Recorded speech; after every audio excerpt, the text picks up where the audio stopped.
अस्सलाम वालेकुम वरहमतुल्लाहि वबरकातुहू। मेरा नाम है ज़ाहिदा निसार।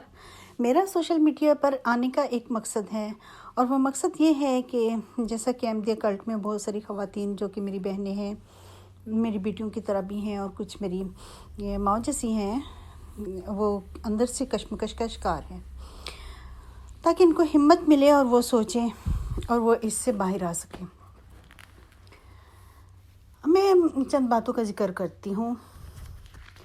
उन बातों में से जैसे कि 1902 में ताउन फैली और फिर जब से ये दुनिया बनी है वबाई अमराज फैलती रही हैं। ये बस कुदरती होता है, अगर इसमें कोई हिकमत है तो खुदा ही जानता है। वैसे हर काम में खुदा की हिकमत होती है। इसी तरह जब 1902 में ताउन फैला तो मिर्ज़ा साहब ने इस सिलसिले में दो बातें की। एक तो ये कहा कि ये ताउन मिर्ज़ा साहब को सच्चा साबित करने के लिए एक दलील है और जो मेरी चार दीवारी में दाखिल हो जाएगा वो इससे महफूज रहेगा। इसका चार दीवारी का मतलब उन्होंने ये बताया कि जो मुझ पर ईमान ले आएगा और पूरे का पूरा मेरी जमात में दाखिल हो जाएगा मेरी अतायत करते हुए, वो बचाया जाएगा, इसको ताउन नहीं होगा। और फिर दूसरी तरफ ये किया कि अपनी हवेली को खुला करने के लिए एक चंदे की स्कीम बना दी और कहा कि मेरी हवेली को बड़ा करने की ज़रूरत है ताकि लोग इसमें पूरे आ सकें। और साथ ये भी कहा कि अगर किसी अहमदी को ताउन हो भी गया तो इसका ये मतलब ना लिया जाए कि पेश कोई पूरी नहीं हुई, मतलब किसी को हो भी सकता है, किसी अहमदी को हो भी सकता है। यानी एक तरफ तो कह रहे हैं जो मेरी चार दीवारी में शामिल हो जाएगा वो बचाया जाएगा और चार दीवारी से मुराद ताबेदारी ले रहे हैं, अपनी ताबेदारी ले रहे हैं, और दूसरी तरफ चंदा ले रहे हैं जो हवेली खुली करने के लिए। और फिर जिन अहमदियों को ताउन हुआ और वो मरे तो उनको कहा गया कि इनके ईमान कमज़ोर थे। फिर आगे एक आयत का जिक्र करते हैं जो कि कुरान पाक की आयत है। तो जब मैंने ये पढ़ा तो मैंने कुरान पाक से ये आयत निकाल के देखी। इसका तर्जुमा निकालने के लिए मैंने कुरान पाक को खोला और उसमें कुरान पाक की ये आयत देखी जो कि कुल से शुरू होती है। औज़ुबिल्लाहि मिनश्शैतानिर्रजीम, बिस्मिल्लाहिर्रहमानिर्रहीम। कुल लन युसीबाना इल्ला मा कतबल्लाहु लना हुवा मौलाना व अलल्लाहि फलयतवक्कलिल मुमिनून। तो इनसे कह दे हमें तो कोई मुसीबत नहीं पहुंचेगी सिवाय इसके जो अल्लाह ने हमारे लिए लिख दी हो। अब ये आयत कुरान पाक की है, इसका कुल हटा दिया है और अपने लिए जाहिर की है कि अल्लाह ने ये इनको कहा है, जबकि अल्लाह ताला ये कुरान पाक में हज़रत मोहम्मद सल्लल्लाहु अलैहि वसल्लम को कह रहा है। तो आगे मैं कहूँगी कि अगर ताउन इनकी नुसरत की दलील थी तो कोरोना अब क्या है। अभी तो इनके गद्दी नशीन जिनको कि ये अभी खलीफा कहते हैं ये हैं, और ये अभी ऐलान कर देना कि जो अहमदियत में शामिल हो जाएगा इसको कोरोना नहीं होगा। इसमें एक बड़े मज़े की बात है कि कोरोना के शुरू के दिनों में इन्होंने कहना शुरू भी कर दिया था कि किसी अहमदी को नहीं हुआ। वो तो आहिस्ता आहिस्ता फिर मानना शुरू हो गए कि नहीं, कि ये वबाई मर्ज़ है, किसी को भी हो सकती है। मजबूरी थी मानने के लिए भी, लिहाजा इनका मज़हब शुरू होता है हर किसी को मरने मारने से। वो मर जाएगा, ये मर जाएगा, वो तबाह हो जाएगा, इसका बेड़ा गर्क हो जाएगा, वो बर्बाद हो जाएगा, अस्तगफुरुल्लाह।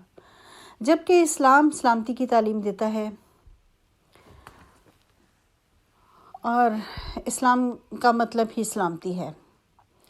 अच्छा, बड़े मज़े की बात है कि ये मज़हब सिर्फ अपने आप को सच्चा साबित करने के लिए सबूत ही पेश करता रहता है।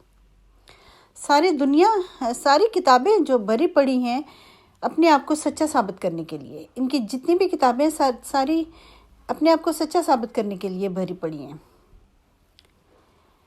ये कहीं नहीं बताया कि ये मज़हब आया क्यों है या इमाम मेहदी जिनको ये अभी नबी कहने लग गए हैं, इस नबी की ज़रूरत क्या है, सिवाय एक छोटी सी किताब के जो कि मेरी तालीम के नाम से, हमारी तालीम के नाम से है, जो कि थोड़े से सफ़ात पर मुश्तमिल है और इसमें इस्लामी तालीमात हैं और अहादीस हैं थोड़ी सी जिनको कि उर्दू में तर्जमा करके उसमें अपनी ज़बान में अपने लफ्ज़ों में बयान कर दिया है और अपने अंदाज में बयान किया है। और फिर कहते हैं ایک آیت کا ذکر کرتے ہوئے کہتے ہیں یہ پیشگوئی عنقریب پوری ہونے والی ہے، اور وہ آیت ہے قرآن پاک کی آیت ہے سورۃ مجادلہ آیت نمبر 23۔ اعوذ باللہ من الشیطان الرجیم، بسم اللہ الرحمن الرحیم۔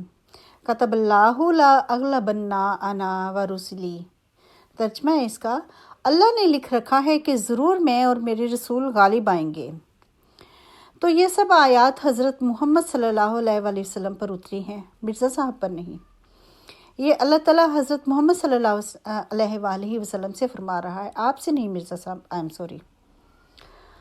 اور پھر کہتے ہیں آسمان پر کسوف و خسوف یعنی کہ سورج اور چاند گرہن کا ذکر کرتے ہوئے کہتے ہیں کہ یہ ایک حدیث کا ذکر کرتے ہیں، اور یہ حدیث جو ہے حدیقۃ الصالحین میں ہے۔ حدیقۃ الصالحین ان کی وہ کتاب ہے جس میں انہوں نے اپنے مطلب کی حدیثیں جمع کر رکھی ہیں، اور اس میں حدیث نمبر ہے یہ 966، صفحہ نمبر 150 پہ ہے، جو کہ یہ امام باقر کا قول ہے۔ وہ یہ ہے، کہتے ہیں یہ دو نشان اس رنگ میں کبھی ظاہر نہیں ہوئے، مہدی کا دعویدار ہو، رمضان کا مہینہ ہو، چاند کی 13 تاریخ ہو اور سورج کی 28 تاریخ۔ اس طرح پہلے کبھی نہیں ہوا، جب سے زمین اور آسمان بنے ہیں اس رنگ میں یہ نشان کبھی ظاہر نہیں ہوا۔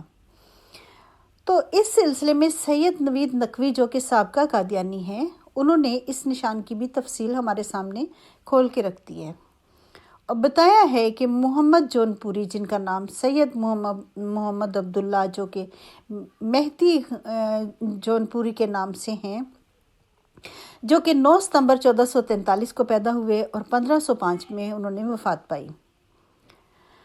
انہوں نے 1446 میں مہدی ہونے کا دعویٰ کیا، اور اس طرح یہ سورج گرہن اور چاند گرہن ان تاریخوں میں بھی لگے۔